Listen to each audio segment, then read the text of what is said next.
మంత్రి గారు సీతక్క గారు. అధ్యక్ష, ఈరోజు అసెంబ్లీలో మరి గవర్నర్ గారి యొక్క ప్రసంగానికి ధన్యవాదాలు తెలిపే సందర్భంలో బీఆర్ఎస్ పార్టీ తరఫున జగదీశ్వర్ రెడ్డి గారికి అవకాశం ఇస్తే వారు మాట్లాడినటువంటి తీరు మరి అత్యంత జుగుప్సాకరంగా దురహంకారానికి నిదర్శనంగా ఇవాళ స్పీకర్ గారు చైర్ను ఛాలెంజ్ చేస్తూ మాట్లాడినటువంటిది మా అందరికి కూడా చాలా బాధ అనిపిస్తోంది అధ్యక్ష. ఎందుకంటే అట్టడుగు వర్గాల బిడ్డలు ఇప్పుడిప్పుడు కొన్ని ఉన్నత పదవుల్లోకి వచ్చి మరి శాసనాలు చేసేటువంటి స్థానంలో ఉన్నటువంటి వాళ్లను భయోత్పాతానికి గురి చేసే విధంగా నువ్వు కేవలం అక్కడ శాసనసభలో అంటే స్పీకర్గా కూర్చోవడం మాత్రమే, నీకు ఎలాంటి హక్కు లేదు, అధికారం లేదు అంటే స్పీకర్ పదవి అనేది రాజ్యాంగబద్ధమైనటువంటి పదవి. అది ఒక వ్యక్తిగా చూడకూడదు, అదొక వ్యవస్థ. ఇక్కడ మొత్తం ఇక్కడటువంటి సభ్యుల అందరి యొక్క గౌరవాన్ని మేము చూస్తూ ఉంటాము.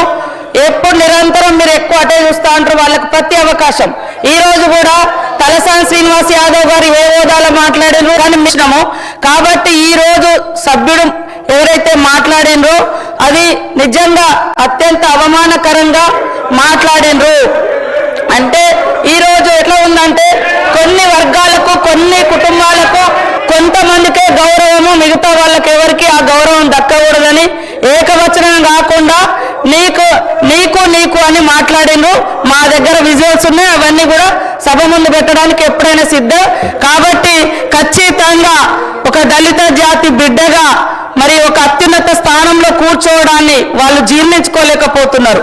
అందుకని పదే పదే పదే పదే అవమానకరంగా నిన్న కూడా ఒక స్పీకర్ ట్రైబల్స్ గవర్నర్ గారిని కాంగ్రెస్ కార్యకర్త అంట అక్కడే మాజీ సీఎం గారు కూర్చొని గతంలో గవర్నర్ గారు మాట్లాడే ప్రతి మాట మా ప్రభుత్వం మాటనే అని ఆ రోజు కేసీఆర్ గారు ఓన్ చేసుకున్నారు. ఈ రోజు మరి కార్యకర్త అని అలా ఆపాదించడం, గవర్నర్ గారు కూడా ఒక రాజ్యాంగబద్ధమైనటువంటి పదవిలో ఉన్నాడు. కాబట్టి అక్కడ ఒక ట్రైబల్ గవర్నర్ గారిని, అంతకుముందు మహిళా గవర్నర్ను, ఈరోజు దళిత స్పీకర్ను ఈ రకంగా పదే పదే అవమానించడం అనేది ఏ రకంగా మీ యొక్క పార్టీకి శోభనిస్తుంది, అది ఏ రకమైనటువంటి సంస్కృతితో మీరు తెలియచేయాలి. అందుకనే ఖచ్చితంగా ఈ యొక్క సభా సాంప్రదాయాలు పాటించాల్సిన అవసరం ఉంది.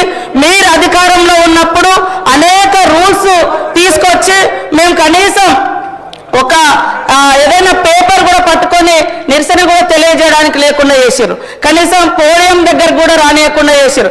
అయినా ఈ రోజు మీ యొక్క అన్ని హక్కులను కాపాడుతున్నటువంటి స్పీకర్ గారిని ఆ రకంగా టార్గెట్ చేయడము ఇది అత్యంత బాధాకరం. కాబట్టి సంబంధిత సభ్యుడిని సభ్యత్వం రద్దు చేయాల్సిందిగా శాసనసభ నుంచి ప్రతిపాదించడం జరుగుతోంది.